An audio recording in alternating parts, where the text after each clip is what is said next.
निज़ाम विलायत फ़क़ी आया है वजूद में खुदा की मदद से, और दाइश और लाल मस्जिद और तालिबान और लश्कर छंगी और सिपाही साहबा अहमद जावेद, जिसने अपनी जिंदगी का तमाम हिस्सा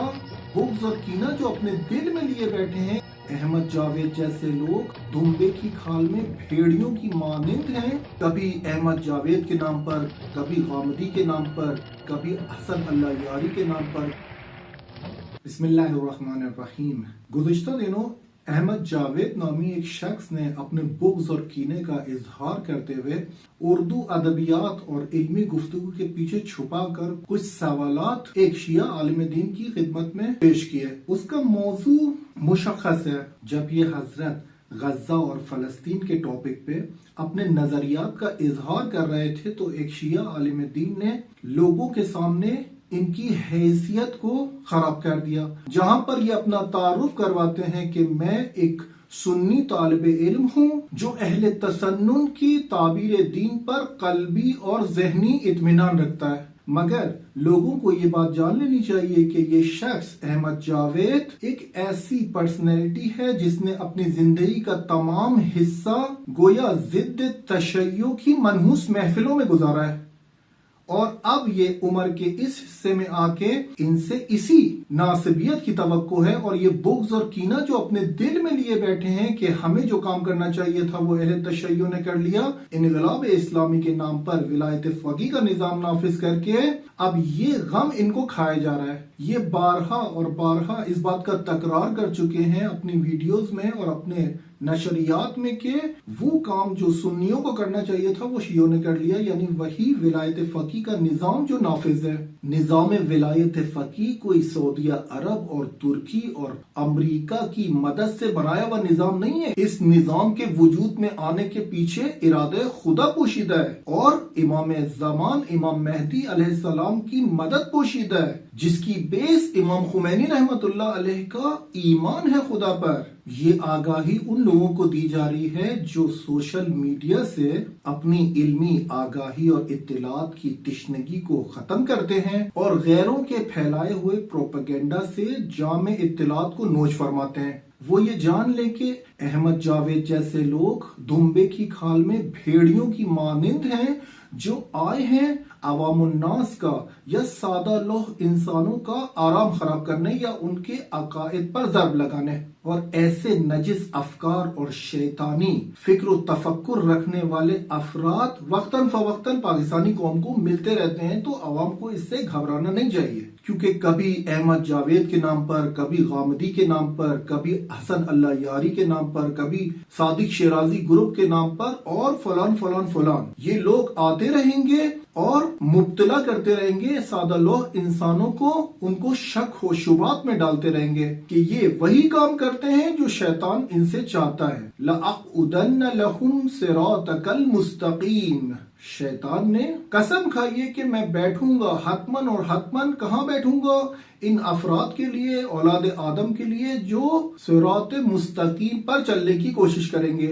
मैं वहां बैठूंगा। फिर ये उसी शिया आलिम दीन से सवाल करते हैं कि आया ये सिफात रखने वाला शख्स वली अम्र मुस्लिमीन या वली फ़क़ी बन सकता है या नहीं? अब आप इन सिफात से अंदाजा लगाएंगे कि इस शख्स के दिल में किस कदर नफरत और किस कदर तआस्सुब है। वो कहता है कि ऐसा शख्स जो इमामत को ना मानता हो, ऐसा शख्स जो इमाम को मासूम और हुज्जत मुतलक ना मानता हो, या वो उम्महातुल मोमिनीन के बारे में ऐसा अकीदा रखता हो कि वो अहले बैत में से हैं, और सहाबा कराम के बारे में, और इस तरह की डिफरेंट सिफात उन्होंने अपनी वीडियो में गिनवाई। क्या ऐसा शख्स वली अम्र मुस्लिमीन बन सकता है या नहीं? हम यहाँ पर ये कह रहे हैं कि आपको इन सिफात के साथ अपने तौर पर कोशिश करनी चाहिए कि आप क्या निजाम इन सिफात के साथ आ सकता है या नहीं। तशय्यो में जो निजाम विलायत फ़क़ी कायम है वो इन्हीं इमामान मासूम की रिवायात की हिदायत में है। अगर आप या कोई भी ऐसा शख्स उठकर ये दावा करता है कि मैं ये सिफात रखता हूँ और मैं वली अम्र मुस्लिमीन बनना चाहता हूँ, या मैं निजाम लेकर आना चाहता हूँ, या मैं कोई एक निजाम कायम करना चाहता हूँ, ऐसे शख्स को चाहिए कि वो अपनी अहले तसन्नुन की जो कहते हैं कि ताबीर दीनी पर कल्बी और जहनी इत्मीनान रखता हूं, तो अपने मकतब में कोशिश करें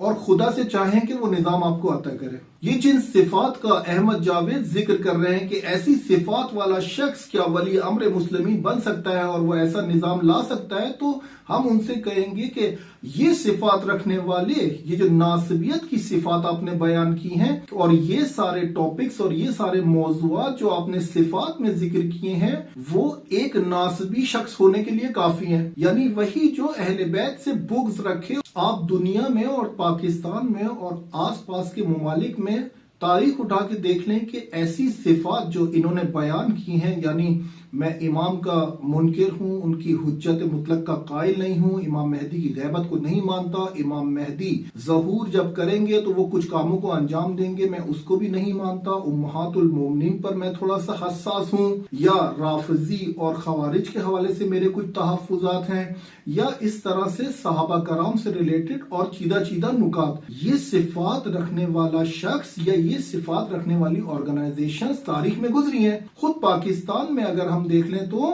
ہمیں لال مسجد کا انقلاب اور طارق اعظم اور لشکر چھنگوی اور سپاہ صحابہ اور اس طرح کے ڈیفرنٹ عناصر، دوسرے ملکوں میں آپ طالبان کی تحریک دیکھ لیجئے، ملا عمر اور اسامہ بن لادن۔ حال ہی میں لوگوں نے دیکھا کہ داعش ایک منظم تحریک اٹھی اور ان کا خلیفہ ابو بکر بغدادی ساری انہی صفات کے ساتھ کہ میں اس کو نہیں مانتا اور ان کو نہیں مانتا اور تشیع کے بارے میں میرے یہ محفظات ہیں۔ اس داعش کی بھی صفات جو تھی وہ یہی تھی نا جو احمد جاوید صفات بیان کر رہے ہیں۔ آیا داعش نے جب کلیم کیا کہ ہم خلافت کو قائم کریں گے اور عراق میں اور شام میں اور اسی طرح سے پوری دنیا میں، تو ان کے اندر بھی تو یہی صفات تھیں جو آپ بیان کر رہے ہیں؟ وہ بھی تو ولی امر بن کر آئے تھے، مگر فرق کیا تھا؟ نظام ولایت فقیہ آیا ہے وجود میں خدا کی مدد سے، اور داعش اور لال مسجد اور طالبان اور لشکر چھنگوی اور سپاہ صحابہ، یہ ساری شخصیات آئی ہیں دشمنان اسلام کے پیسوں کی مدد سے۔ تو دونوں میں فرق ہے۔ کبھی بھی وہ شخص جسے خدا عزت دیتا ہے آپ اسے سرنگون نہیں کر سکتے۔ اگر آپ کو اپنے سنی تعبیر دین پر ذہنی اور قلبی اطمینان ہے تو آپ اپنے اندر اپنے مذہب میں مکتب میں نظام قائم کریں، کسی نے آپ کو اس سے روکا نہیں ہے۔ عزیزان، اس کے پیچھے جو محرک پوشیدہ ہے، اس کے پیچھے جو عنصر اور عامل پوشیدہ ہے، وہ ہے بغض اور کینہ تشیع سے، اور تشیع نے جو نظام قائم کیا ہے ولی فقیہ اور نظام ولایت فقیہ سے۔ فارسی میں ایک ضرب المثل بیان کرتے ہیں کہ ہر کے بامش بیش برفش بیشتر، کہ اس کا اگر ترجمہ کریں تو یہ بنتا ہے کہ جس کے گھر کی چھت جتنی بڑی ہوگی اس کے گھر پر اتنی ہی برف جمع ہوگی، یعنی اتنی ہی سختی۔ اسی ضرب المثل کے ذیل میں ہم کہیں گے کہ ولایت فقیہ کے نظام کے سائے میں تشیع جتنی بھی ترقی کرے گا اتنی ہی دشمنان کو تکلیف ہوگی، اور وہ اپنی پروپیگنڈاز اور وہ اپنی حرکتیں سامنے لائیں گے پیسوں کی مدد سے، لوگوں کو اغفال کرنے کے ذریعے اتنی ہی پرابلمز کریٹ کریں گے۔ تو احمد جاوید اسی میں سے ایک شخصیت ہے۔ لوگوں کو ہوشیار رہنے کی ضرورت ہے کہ اس کے علمی گفتگو اور اردو ادبیات کے دھوکے میں آ کے اپنی وہ محکم چیزیں جو بہت سارے عقلی اور نقلی دلائل سے آپ کے ہاتھ آئی ہیں ان کو ہاتھ سے جانے نہ دیں۔